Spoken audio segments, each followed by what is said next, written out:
नमस्कार, मैं धर्मेंद्र कुमार प्रगति क्लासेस के YouTube चैनल में सभी का बहुत बहुत स्वागत। बात करेंगे प्रगति परीक्षा टेस्ट सीरीज क्रमांक 2 पर्यावरणीय अध्ययन। इससे पहले मैंने एक टेस्ट सीरीज इसकी बना चुके हैं, तो उसको आपने देख लिया होगा, अच्छा रिस्पॉन्स मिला है, तो सभी का बहुत बहुत धन्यवाद। ये सेकेंड है, तो इसमें 10 क्वेश्चन है, उसमें 5 क्वेश्चन थे।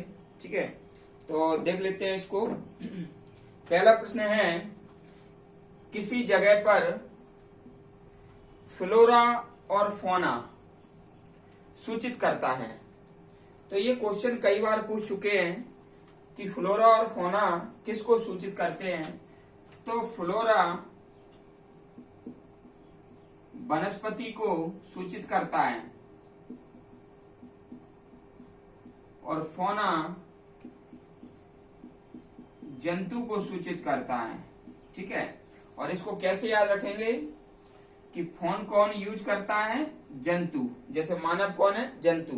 तो फोन मानव यूज करता है, मानव जंतु है, तो फोना हो जाएगा जंतु का सूचित करता है और फ्लोरा वनस्पति को सूचित करता है।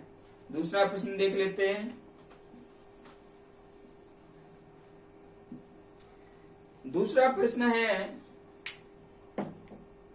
पेड़ पौधे प्रदूषण को घटाते हैं। तो किस प्रकार से पेड़ पौधे प्रदूषण को घटाते हैं?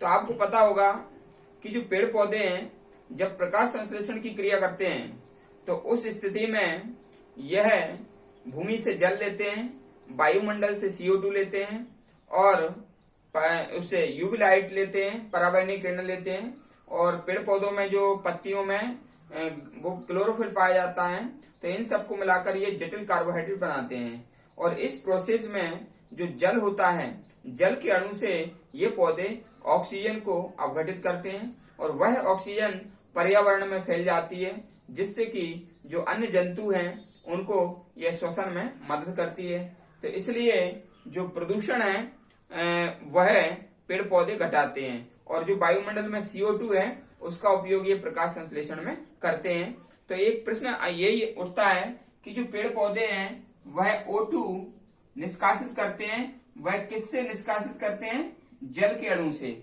जब प्रकाश संश्लेषण को करेंगे तो भूमि से जल लेते हैं, जल के अणु से क्या करते हैं? ये O2 को निष्कासित करते हैं वायुमंडल में, और वायुमंडल से CO2 को अवशोषित कर लेते हैं। ठीक है ना, वायुमंडल से CO2 को क्या करते हैं?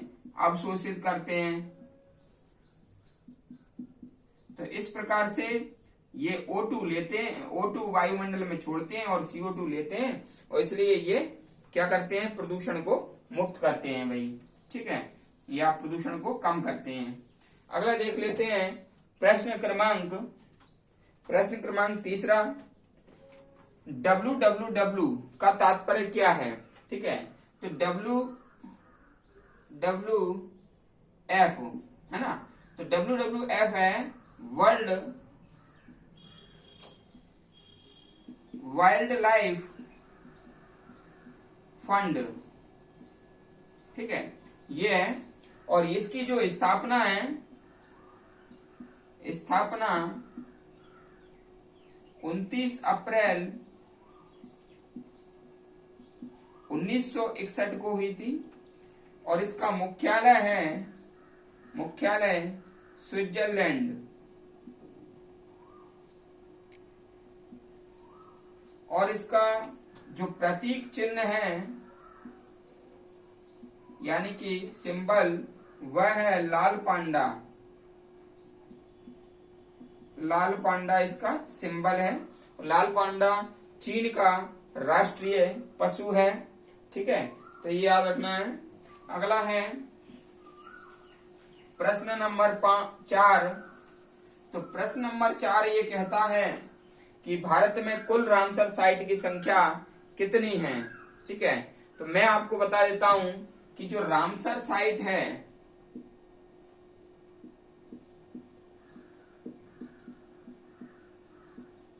ये ईरान में है, ये ईरान में है, और 1971 में संयुक्त राष्ट्र के द्वारा यहाँ पर आर्द्र भूमि संधि हुई थी। 1971 में आर्द्र भूमि संधि हुई थी, अंतरराष्ट्रीय संधि थी ये।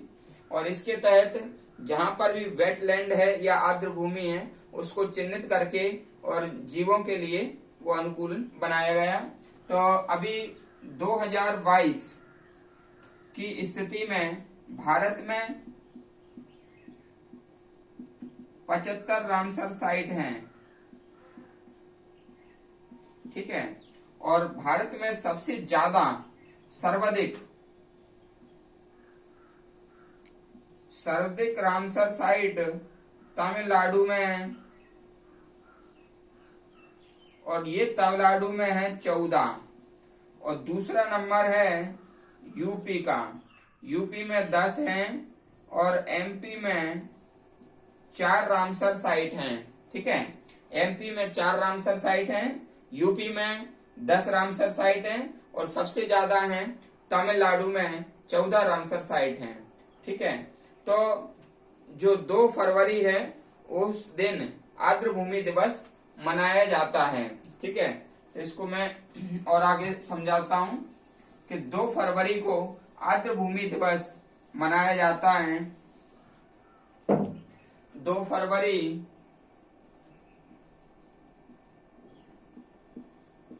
आर्द्र भूमि दिवस, अंतरराष्ट्रीय आर्द्र भूमि दिवस मनाया जाता है, ठीक है। और ये जो रामसर साइट है ये कहां पर है? ईरान में है, ठीक है। सबसे बड़ी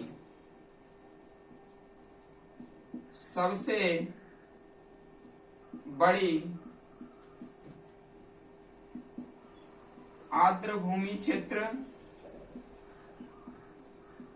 ये है सुंदरवन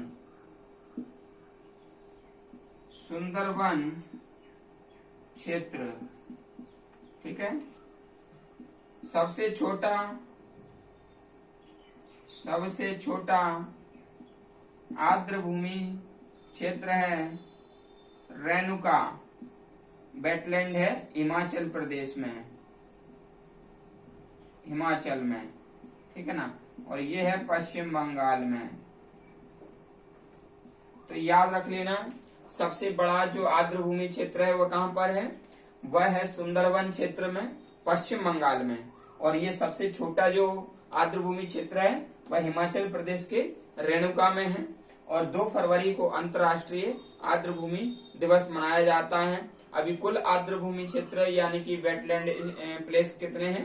75 हैं 2022 के अनुसार, ठीक है। 75 है और सबसे ज्यादा कहां पर है? तमिलनाडु में है। अगला प्रश्न देख लेते हैं। अगला प्रश्न है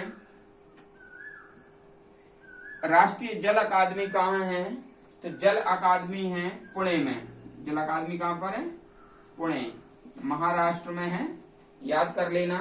फिर अगला है वायुमंडल में 99% भाग पर कौन सी 2 गैसें हैं? तो मैंने आपको पहले एक वीडियो में बता चुका हूं कि नाइट्रोजन का जो परसेंटेज है वह 78% है और ऑक्सीजन का जो प्रतिशत है वह 21% है। और दोनों को मिलाकर कितना हो जाएगा? 99% हो जाएगा। तो हम कह सकते हैं कि ऑक्सीजन और नाइट्रोजन का जो प्रतिशत है वो 99% है। अगला प्रश्न देख लेते हैं। तो अगला प्रश्न है पुष्कर मेला कहाँ आयोजित होता है? तो पुष्कर मेला राजस्थान के अजमेर में, अजमेर में ये लगता है कार्तिक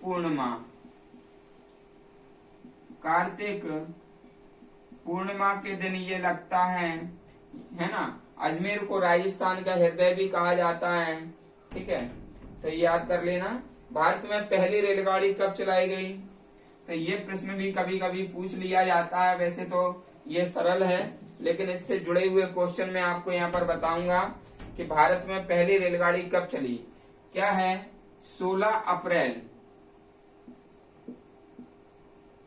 1853 में भारत की पहली रेलगाड़ी चलाई गई थी। इस समय शासन था लॉर्ड डलहौजी का।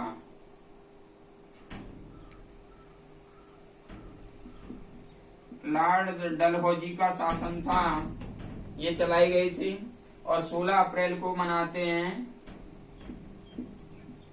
कौन सा दिवस? भारतीय रेल दिवस। भारतीय रेल दिवस मनाते हैं, ठीक है। और इससे संबंधित एक प्रश्न है, ये रेलगाड़ी 34 किलोमीटर या 21 मील चलाई गई थी, ठीक है। ये रेलगाड़ी इतनी चली थी। अगला प्रश्न देख लेते हैं। तो अगला प्रश्न है, रेलवे वित्त कब से सामान्य राजस्व से पृथक कर दिया गया? तो एक कमेटी बनाई गई थी, एकवर्थ कमेटी।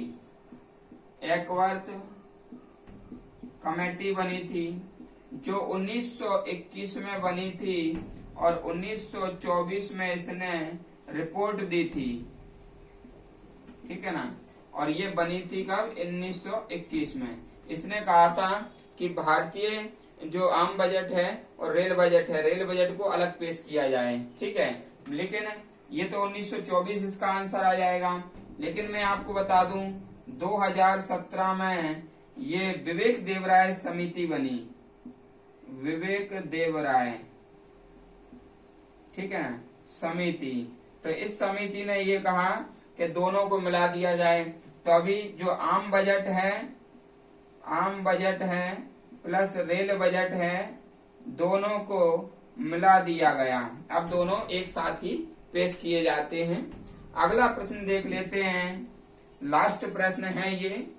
इसके बाद मैं एक क्वेश्चन दूंगा और उसको आपको कमेंट्स बॉक्स में बताना है। तो ये जो सीमा सड़क बोर्ड की स्थापना कब हुई? तो 1960 में ये सीमा सड़क विकास बोर्ड की स्थापना हुई, ठीक है। तो अब मैं आपको एक क्वेश्चन देता हूं कि भारतीय रेलवे का शुभंकर क्या है? भारतीय रेलवे का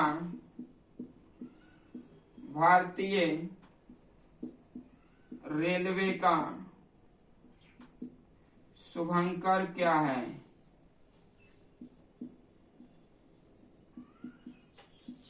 ठीक है।